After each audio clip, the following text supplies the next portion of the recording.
To T times box office. ఇక late చేయకుండా film updates start చేసేద్దామా? మన Tollywood legendary hero megastar Chiranjeevi హీరోగా నటించిన సెన్సేషనల్ ఇండస్ట్రీ హిట్ చిత్రం ఇంద్ర రిలీజ్ అయి మరోసారి హిట్ అయిన సంగతి తెలిసిందే.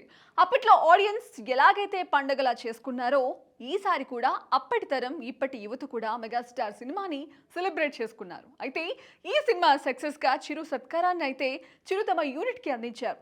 ఈ చిట్ చాట్ లో మెగాస్టార్ తన మార్క్ క్లీక్ ని అయితే తన నుంచి రాబోతున్న భారీ ఫ్యాంటసీ చిత్రం ఇంద్రాలో ఉంటుంది అని అందించారు. మరి ఇంద్ర సినిమాలో భంబం పోలే సాంగ్ ఎంత పెద్ద హిట్టో అందరికీ తెలుసు. ఇప్పుడు విశ్వంభరాలో కూడా ఇలాంటి సాంగ్ ఉందని చిరు లీక్ చేయడం క్రేజీగా మారింది. ఇక తమ దర్శకుడు వశిష్ఠ అలాంటి సాంగ్ కావాలని కిరవారిని గట్టిగా కోరగా డెఫినెట్ గా ఇస్తానని మాటిచ్చారు అని తెలిపారు. దీంతో విశ్వంబర ఆల్బంలో కూడా ఓ రేంజ్ లో ఉండుందని చెప్పొచ్చు. ఇక ఈ చిత్రాన్ని యూవీ క్రియేషన్స్ వారు నిర్మాణం వహించగా వచ్చే ఏడాది సంక్రాంతి కానుకగా జనవరి 10న గ్రాండ్ గా రిలీజ్ కాబోతోంది.